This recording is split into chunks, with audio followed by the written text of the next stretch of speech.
Welcome back to the Point of Order podcast, an inside look at California politics in the state legislature. I'm your host, Assemblyman Josh Hoover from Assembly District 7, and today I am joined again by my co-host, Joe Patterson from Assembly District 5. How's it going? Good. It's good to be your first repeat first person. returning guest of all time exactly. on the pod. So we had a great conversation last time and excited to get into it again with you. How was your Father's Day? It was great. Yeah, it was good. Just woke up with the kids tickling my feet and breakfast. Wife made breakfast, swam all day and just had a good time. How about you? That's awesome. Yeah. We went to my in-laws and hung out, did a little... I went to that new brewery up in Cameron Park, Moonraker, in your district. Well, good. Actually. Glad. Welcome to the 5th Assembly District. Gave some business to your district. Yeah. So it was super awesome. But your kids are a little younger, though. As my kids get older, I mean, the younger two are still pretty into it, but my oldest is kind of like, oh, gosh, we got to do this, Yeah, I think my 10-year-old's kind of getting to that point, where he doesn't really care so much. But, he still writes really nice cards. That's good. With a nice message. But then I think he's just plays video games or whatever. Exactly. Plays catch. Well, that's what I'm saying. Yeah, it's the video games. So, but, well, cool. So, Joe, we've been through about the first half of your and I's first legislative session. Has it met your expectations so far? What are you kind of looking for in the next, as we finish this year out? Gosh, even having been a former staffer, I feel like things are more extreme than I expected. When you get up and you oppose a bill, and I might have talked about this last time, but people kind of, scoff at you or whatever. And I think, sometimes I share some of the legislation coming through with my mom, who's a Democrat, and, I was just talking to my brother about it, who's sort of nonpartisan, and he couldn't believe the stuff that comes out of this place. Yeah. I mean, it's way more extreme than I think. I was just at a breakfast with people that are kind of plugged in, and they didn't even, understand all the crazy stuff. So that's what's been most surprising. But I mean, it's been pretty good. It is really interesting. That's a really interesting dynamic. What are your thoughts as we get closer to, obviously we have summer recess next month, but then we're going to come back for one final month of, all the final bills and end of session. And how you feeling about that? I love doing those things. I'm looking forward to October, November, December when we can be in the district and really do what I love to do and not have to come to Sacramento every day. I mean, it's easy to, there's obviously legislation you have to look at, but I mean, voting on things is one thing. Obviously, serving the constituents is another. So. Totally. That's one thing that I've been, I don't want to say surprised by because I'm not really surprised by it, but you're just kind of trapped in Sacramento most of the week, except for Fridays when I go to my district. But even though we're local, it's really hard to get out of downtown and get back for events and stuff. So I'm really looking forward to being able to be in my district more for sure. 100%. Sometimes I'll go out to a lunch or something that's in the district. You'll try to, But it is hard. It's really hard to do. And it was I literally was in the middle of a committee hearing. I ran over to a speaking engagement in the district and then ran back. No. And it was I almost missed. I mean, it was really challenging logistically. Yeah. So we're going to get into our weekly recapping the last week in the legislature. The big news, obviously, that we've talked about quite a bit on this podcast the last few weeks is we finally passed the state budget, $312 billion state spending plan. And yet... the legislature's still negotiating with Newsom, which I think that's kind of an interesting. Usually, if this is the state budget, it's funny that we're still negotiating, but that's how it works now. Yeah. So, did you have any thoughts during that whole process, or any comments on the budget that we passed? Yeah, I mean, I think the process itself, the subcommittee process. I'm on 2 subs. It's okay, and you can have input. And in the legislature's budget.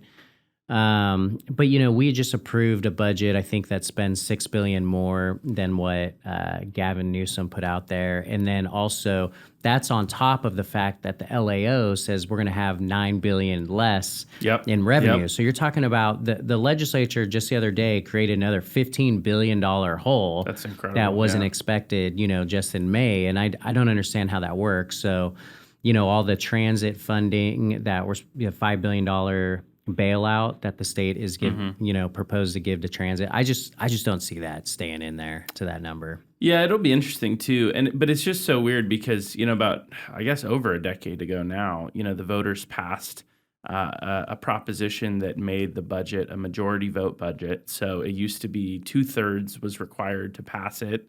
And so it would kind of require input from both sides. Now it's a majority vote budget, and so there's not as much input, I guess, from the Republican side. But the interesting thing is, like, the proponents of that would argue that, well, back in the day, we used to get in these protracted budget battles, and taxpayers would, state workers wouldn't get paid, and we wouldn't have a budget to run our state, and all these things. That was kind of the downside.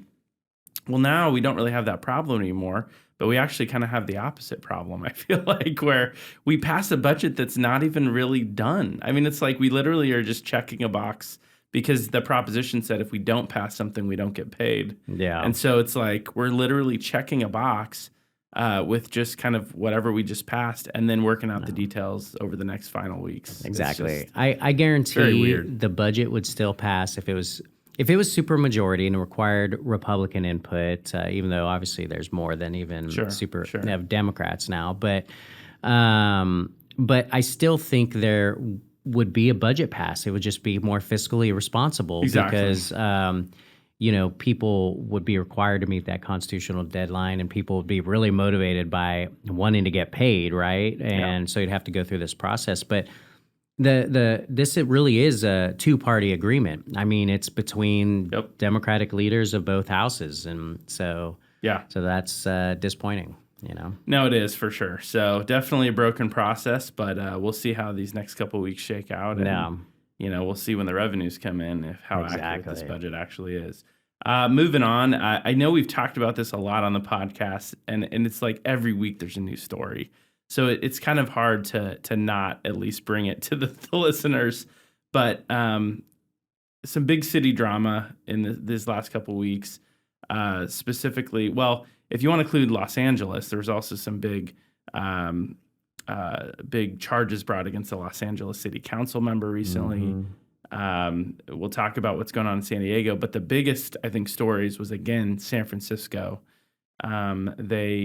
Westfield Mall, which has been there forever, announced that it's going to give up its lease and actually walk away from its mall.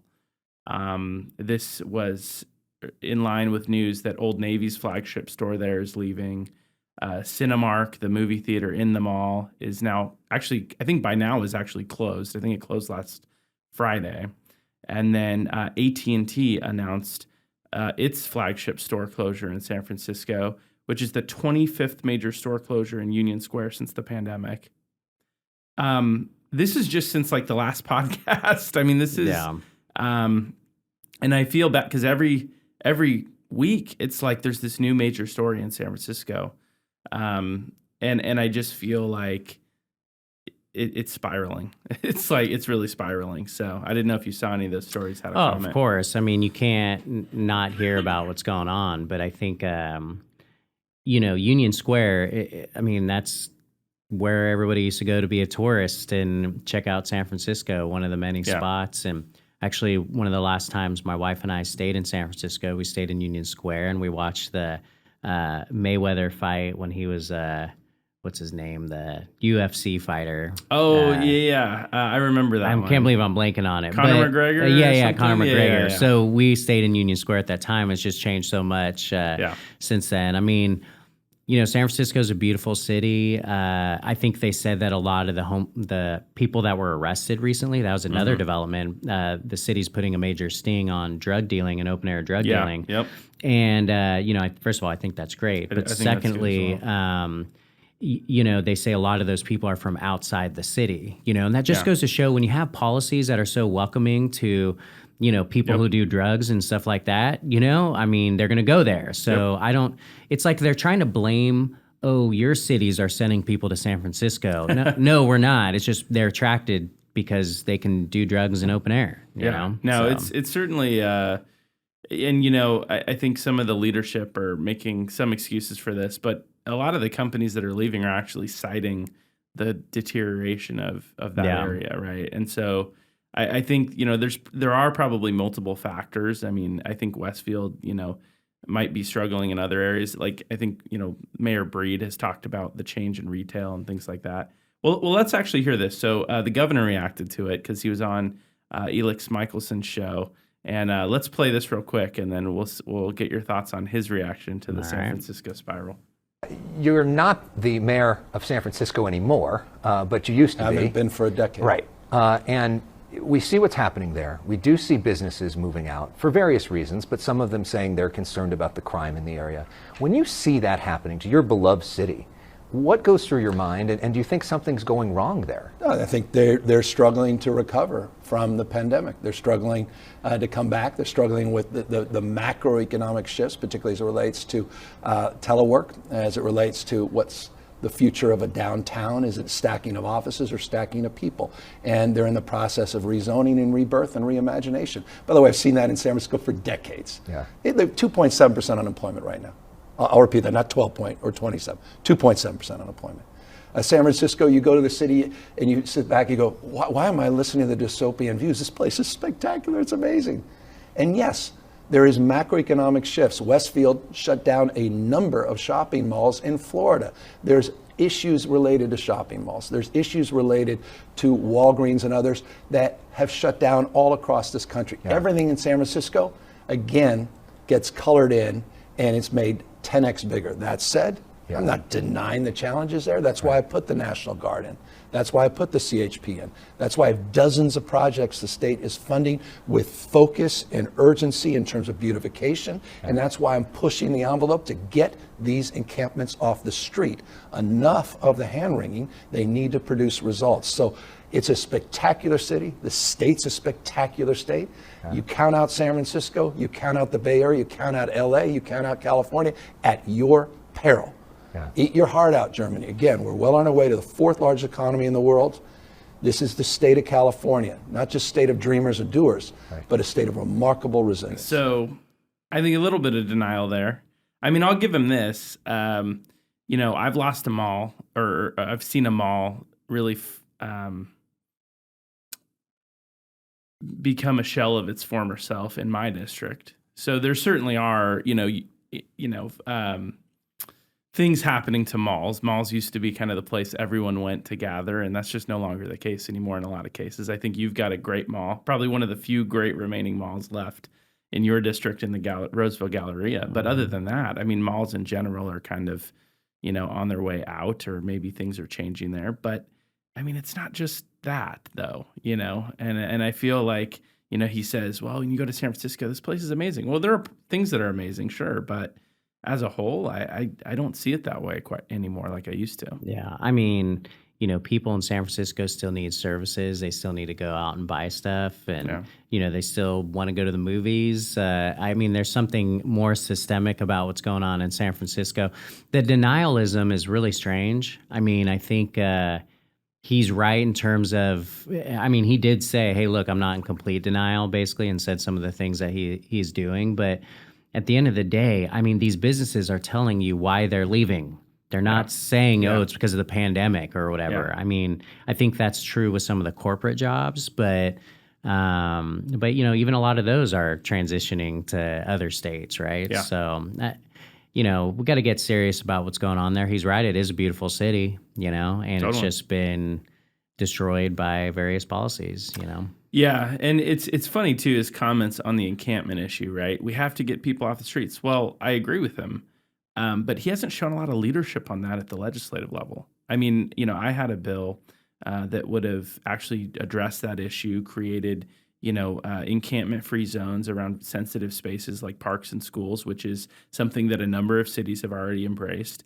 and yet he didn't engage on that bill. The legislature didn't pass that bill. So it's just, it just seems like he could be taking more leadership on the encampment issue specifically, if that's what he really thinks. Yeah. So. Well, and you've been working on this issue a lot. You've been a leader on it in the state. And I think, some of your proposals, but also, the audit and then the JPA, things like that.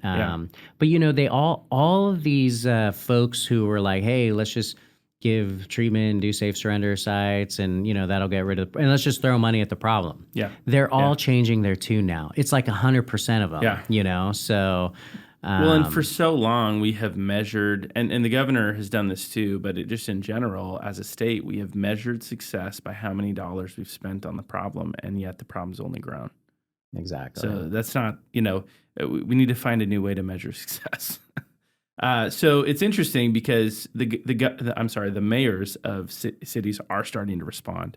So Mayor Breed, you mentioned she's now cracking down and increasing arrests on drug users, which I think is a fascinating shift in policy. She was, we won't play the clip, but she was in a supervisor meeting defending this the other day, and she was getting beat up pretty hard for these decisions. But she basically said, no, we need to force people into treatment. Yeah. I mean, that's basically what she said. I have seen first of all, I think she's right. I mean, we got to change something. And by the way, these people aren't going to jail. It's not like they're going to prison for a long time. Right, yes, there are some felony arrests, and that needs to be taken care of. But, most people are going to go in there, be there in a day or so, and then be out, right? But, one of the things that I've read, I think this was in the Chronicle, was about how there aren't enough treatment programs out there. And there's probably a lot of truth to that, but that's in part with the fact that you can't force a person into treatment to a lot of extent. Now, there are a lot of things like the care court, so on and so forth, that are trying to change that, but then people fight that too, So it's hard to make progress, for sure. Yeah, exactly. So well, and then she put forward this other thing that's supposed to create flexibility for downtown buildings to do housing instead of office space and things like that. So at the same time, her counterpart in San Diego, Mayor Todd Gloria, got his camping ordinance passed 5-4, so like slimmest of margins at the city council level on what I just was talking about, prohibiting encampments around schools and parks and other sensitive areas in the city. So I think you're starting to see that, and I don't know all the politics going on in San Diego, but I do think you're starting to see the needle shift at the local level for sure. So my question is, when does it trickle up to the state level and we actually do something to support these efforts? Yeah, this housing first stuff. I mean, we talked about this last time too, but it's a problem. You got to put people in the treatment who actually want to be there, and the state's got to pay for it. If a person wants to be in treatment and they're able to get clean on their own, why would we not fund their shelter more than a person that is totally strung out on drugs, right? And has less chance of success if we're not going to force them to it. So there are all sorts of issues. I think the good news is people are demanding change.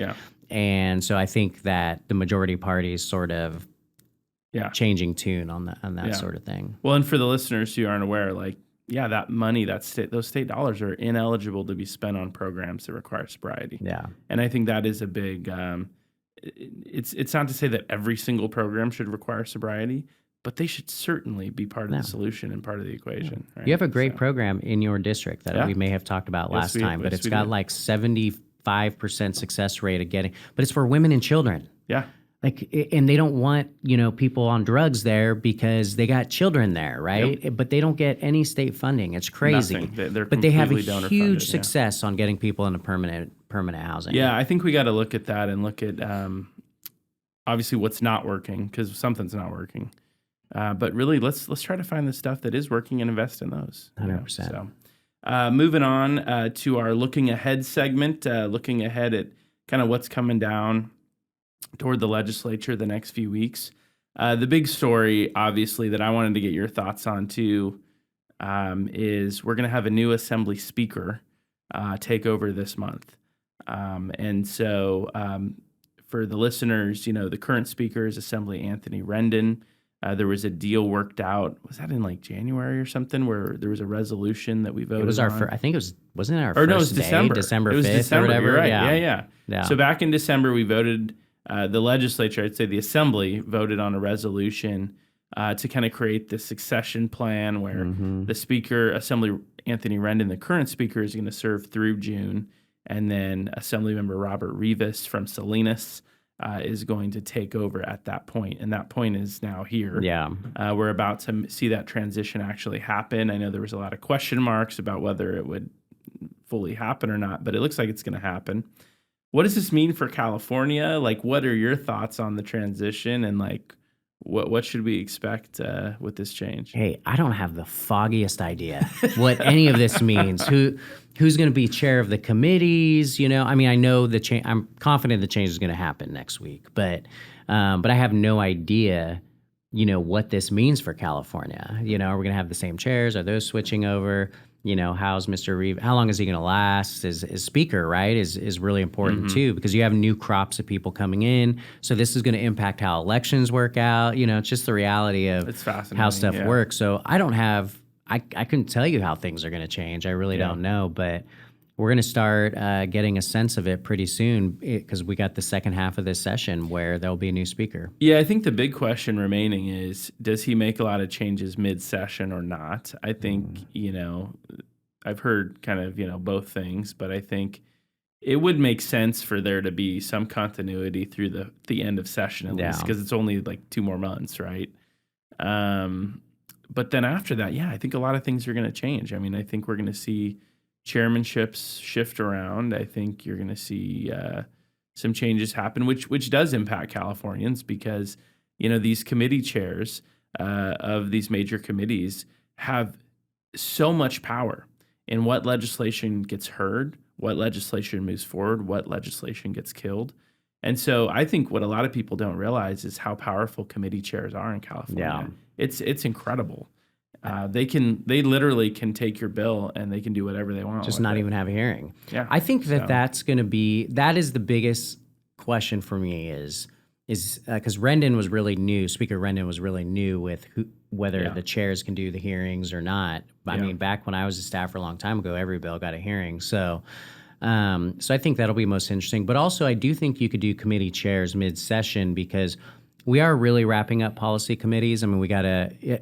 I mean, I wouldn't do it like now, you know, or you know, June 30th. But you know, after you get past July, you're really kind of out of the policy side of things. Yeah, so you can kind of change mid-change and get people prepped, ready to go for next year.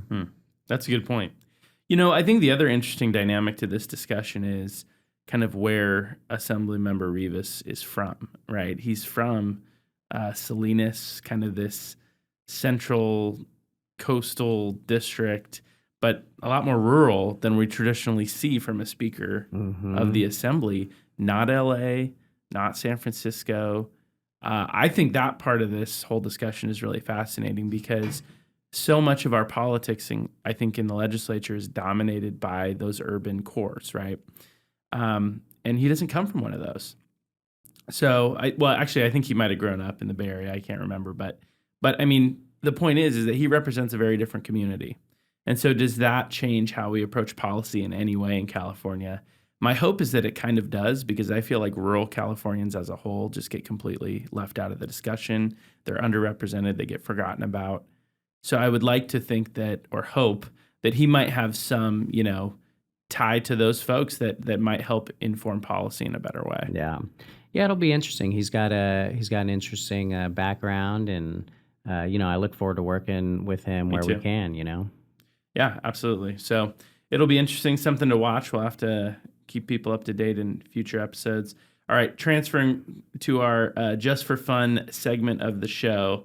Super random question for you, because there weren't a ton of fun stories this week. So I was going to ask you this: what was your first job, and where? Like, tell me about your first job.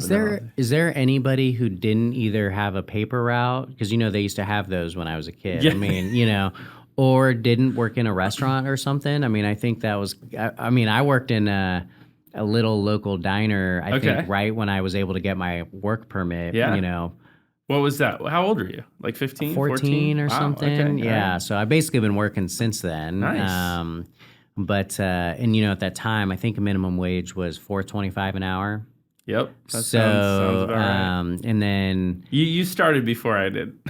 yeah, well, I'm a little. My I got a minimum couple wage is a years little higher. I got a couple of years on you, but 425 sounds pretty it was low. crazy. Could you imagine? I mean, I just can't. know. I mean, you work 40 hours and you make like $170 a week or whatever it is. So I saw this meme on the other day that just said, "Remember when you got your first part-time job and your first paycheck? You just were super excited, and it was like $126 Yeah, I know. or something."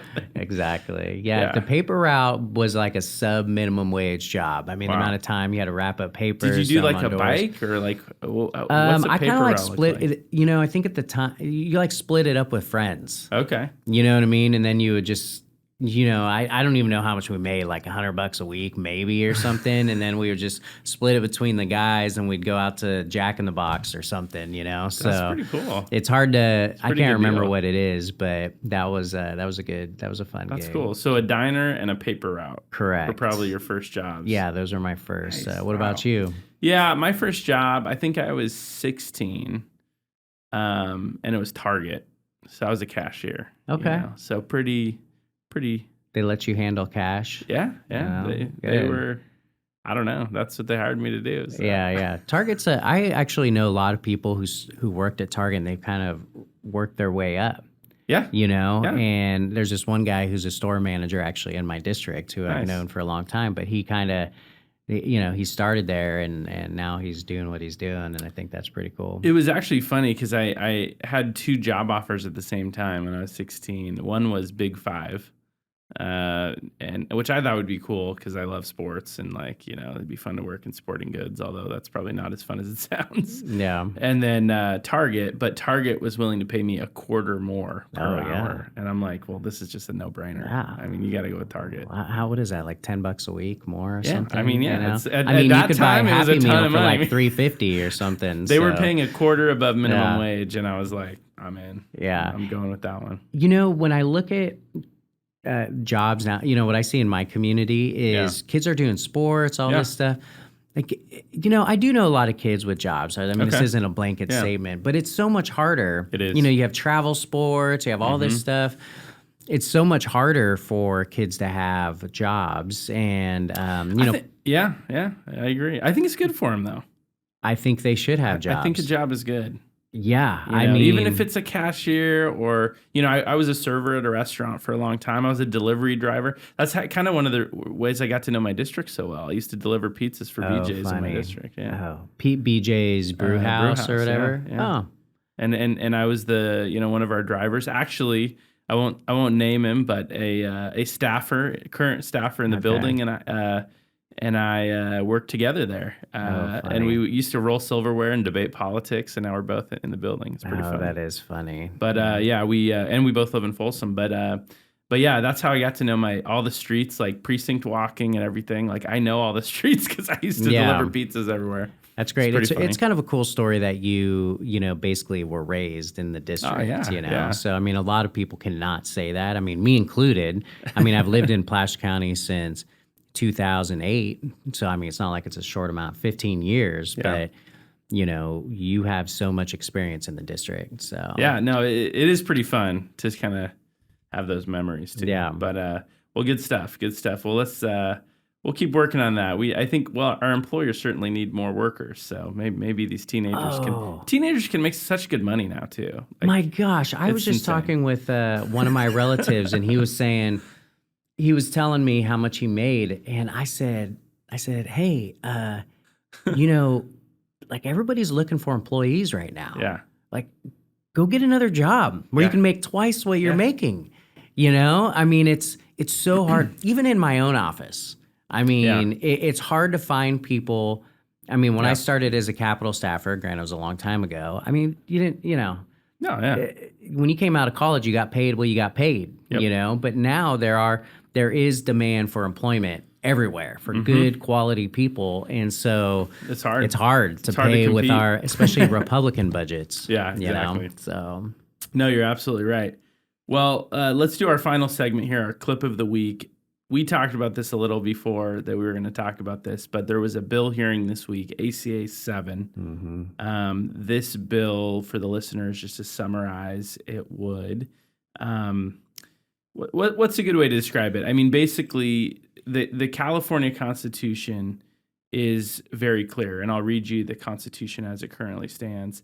Article 1, Section 31 states, "The state shall not discriminate against or grant preferential treatment to any individual or group on the basis of race, sex, color, ethnicity, or national origin in the operation of public employment, public education, or public contracting." Pretty straightforward. I think a pretty foundational principle of our state, something that the voters have supported many times. This other bill, ACA 7, would change the Constitution to essentially allow preferential treatment on the basis of race. You know, some folks call that affirmative action, but I mean, basically using state monies to support people in a preferential way based on race. Yeah. So that bill was heard in committee last week, and I want to play with you a clip of the interaction of one of our colleagues, Assemblymember Bill Assaley, and the author of the bill, Assemblymember Corey Jackson. We'll play this, and then I want to get your take on the situation. All right. Well, I appreciate your perspective. I just fundamentally disagree. Not a perspective. This is a fact. Okay. So let's not get it twisted here. This is a fact. There is no opinion that I am exercising. This is not something that that I am willing to engage in a cultural narrative over. The fact is that this is the right thing to do. There are a number of interventions that cannot be used right now that is proven to save lives. I appreciate your comments. I respectfully disagree. I think 57% of Californians disagree. But you're wrong. Oh, excuse me. I'd like to finish speaking. 57% of Californians disagree who approved Prop 209. I believe it is a mistake in the United States of America to go backwards and to inject race into government policy. I think all people are created equal, and the government should treat people equally, and we can provide services to disadvantaged communities without making race a factor, and I support that. I think everyone should have an equal opportunity in the United States. I am a minority. I came from a minority background, and I don't want the government to, treat me differently than anyone else. I want to be treated equally, and so with that, I respect your viewpoint, but I respectfully disagree. Thank you, Mr. Chair. So I thought, obviously Bill had some amazing comments there, and I think he channeled a lot of, my feelings on the topic. But what was your thoughts on that interaction? Well, the interaction is what it is. I mean, I disagreed, obviously, with the interaction, but it's really what happened after. Yeah. Which is Assemblymember Jackson calling Bill Assaley the first Muslim assembly member in California's history and a Republican, called him a white supremacist. And even on Twitter, and even as recently as last night, he had another tweet calling Bill again a white supremacist. And, I just think, look, I understand that there are a lot of things going on in the legislature right now. And I think, Assemblymember Assaley, Bill upset them, the LGBT caucus on some items. But, to call one of your colleagues a white supremacist, I mean, who by the way is not even white, but I mean, it goes too far, For by the way, holding a view that 57% of Californians hold. Yeah. You're essentially, I mean, Bill is aligning himself with the majority of Californians and being called a white supremacist for that.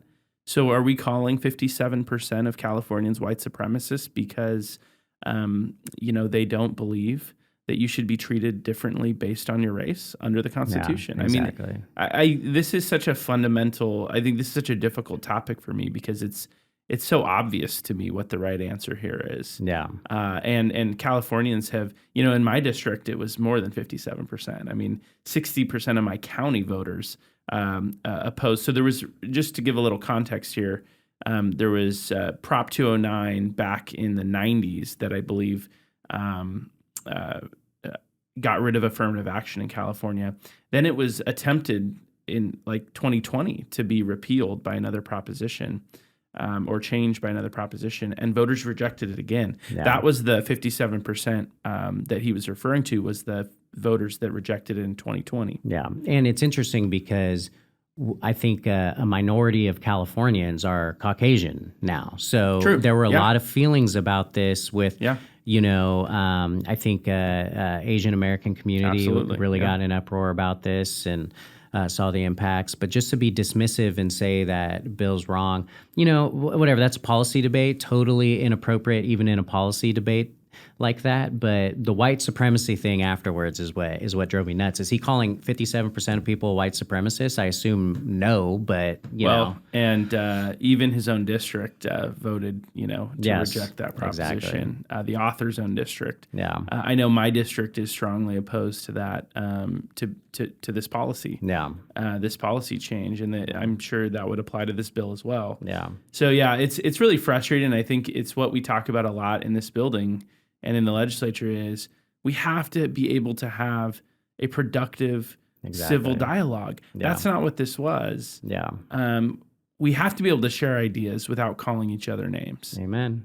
And I just I hope they're able to work it out, but it really is frustrating for me to see because what happens when we have a policy disagreement? Yeah. I mean, we need to be able to share that, right? That's why we Exactly. were elected. Yeah, exactly. So- It's the people's house. The people's house. It's very frustrating. Well, Yeah. that's going to do it. Do you have any final thoughts for the good of the order? No, I'm glad we covered that because that's been on my mind. Well, thanks so. for chatting with me about it. I thought it was a good topic. Next week we're going to be joined by Assemblywoman Megan Daly Nice. from the Assembly District 1 North State.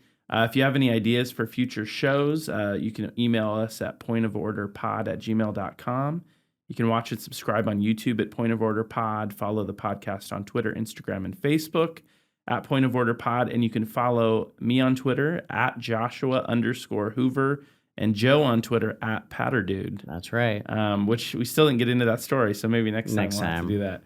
Thanks for being here, Joe. Appreciate it. Thanks, Josh. All right.